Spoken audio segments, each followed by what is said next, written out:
De ki, o Allah təkdir. Allah möhtac deyildir.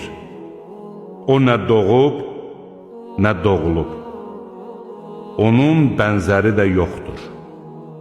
De ki, sığınıram sübhün Rəbbinə, məxluqatının şərindən, çökən zülmətin şərindən, düyünlərə üfürən cadugar qadınların şərindən və həsəd apardığı zaman paxılın şərindən.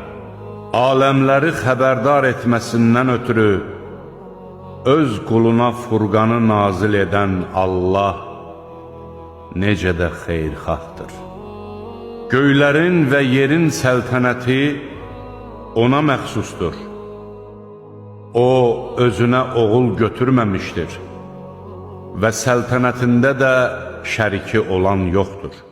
Bu kitab qüdrətli və müdrik Allahdan nazil edilmişdir. Biz kitabı sənə bir həqiqət kimi nazil etmişik. Sən də dinin yalnız Allaha məxsus olduğuna iman gətirərək ona ibadət et. Doğrusu, əsl din ancaq Allaha məxsusdur. Sizi biz yaratdıq. Bəs nə üçün dirildiləcəyinizi təsdiq etmirsiniz? Axıtdığınız nütfəni gördünüzmü? Onu siz yaradırsınız, yoxsa biz? Sizin aranızda ölümü biz müəyyən etdik və heç nə bizim qarşımızı ala bilməz. Sizi bənzərləriniz ilə əvəz etməyə və sizi özünüz bilmədiyiniz başqa bir şəkildə yaratmağa bizə mane olan tapılmaz.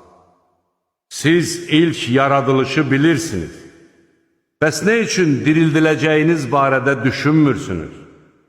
Əkdiyinizi gördünüzmü? Onu siz bitirirsiniz, yoxsa biz?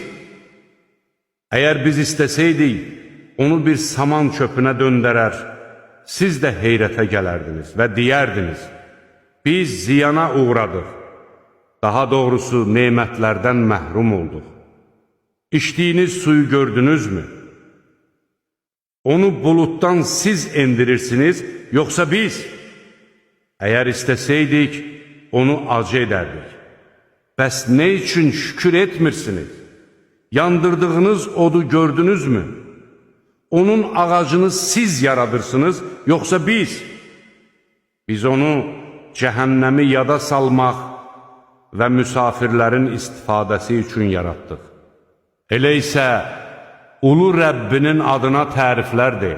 Biz insana ata-anasının qayğısına qalmağı əmr etdik. Anası onu bətnində gündən-günə zəiflədiyinə baxmayaraq daşımışdır.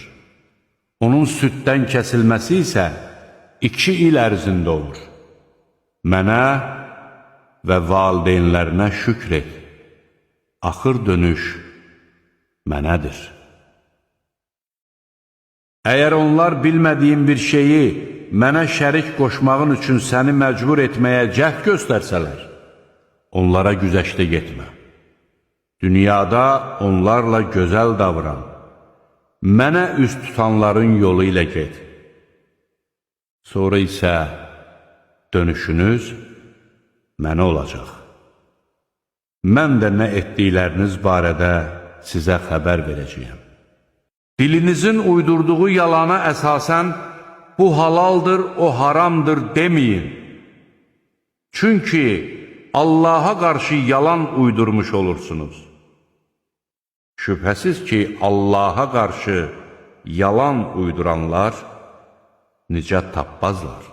Yer üzündə gəzən heyvanların və göydə uçan 2 qanadlı quşların hamısı sizin kimi ümmətlərdir. Biz kitabda heç bir şeyi nəzərdən qaçırmadıq. Sonra onlar Rəbbinin hüzuruna toplanılacaq.